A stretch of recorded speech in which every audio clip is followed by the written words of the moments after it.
একজন সম্মানিত শিক্ষিকা গতকালকে মর্মান্তিক সড়ক দুর্ঘটনায় ইন্তেকাল করেছেন। ইন্না লিল্লাহি ওয়া ইন্না ইলাইহি রাজিউন। তো মর্মান্তিক দুর্ঘটনায় পরে ইন্তেকাল করেছেন। আমরা তার আত্মার মাগফিরাত কামনা করি এবং তার পরিবার পরিজনের প্রতি সমবেদনা জ্ঞাপন করি এবং মহান আল্লাহ তাআলার কাছে দোয়া করি আল্লাহ যেন তার কবরটা জান্নাতের টুকরা বানায় দেয়। আমরা সকলে বলি আল্লাহুম্মা আমিন। এই জন্য আমরা সকলে একবার সূরা ফাতিহা একবার সূরা ইখলাস করি বিসমিল্লাহ সহকারে।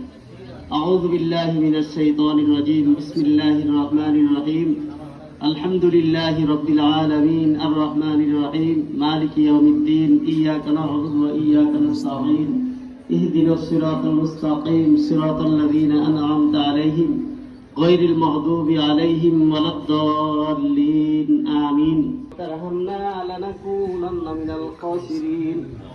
ربنا آتنا في الدنيا حسنة وفي الآخرة حسنة وقنا عذاب النار وقنا عذاب القبر وقنا عذاب الموت وقنا عذاب الحشر وقنا عذاب الميزان وقنا عذاب الصراط وقنا عذاب يوم يقوم الحساب। রব্বুল আলামিন আয় আল্লাহ তাআলা সকালবেলা আইপুর ক্যাপ্টেন আমিদাদুল ইসলাম উচ্চ বিদ্যালয় কর্তৃক আয়োজিত আল্লাহ এই দোয়া অনুষ্ঠানে তোমার দরবারে হাত বাড়াইলাম।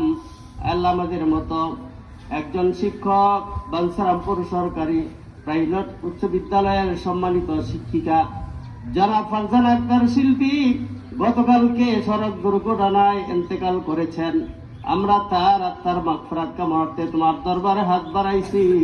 তার জীবনের ভুল ত্রুটিগুলি ক্ষমা করে দিও আল্লাহ। তার জীবনের ভুল ত্রুটিগুলি ক্ষমা করে তার যে নেক আমলটুকু তোমার কাছে পছন্দ হয় ওই নেক আমলকে উসিলা করে তার কবরটা জান্নাতের টুকরা বানায় দিও আল্লাহ। আর রব্বুল আলামিন আমরা যতগুলো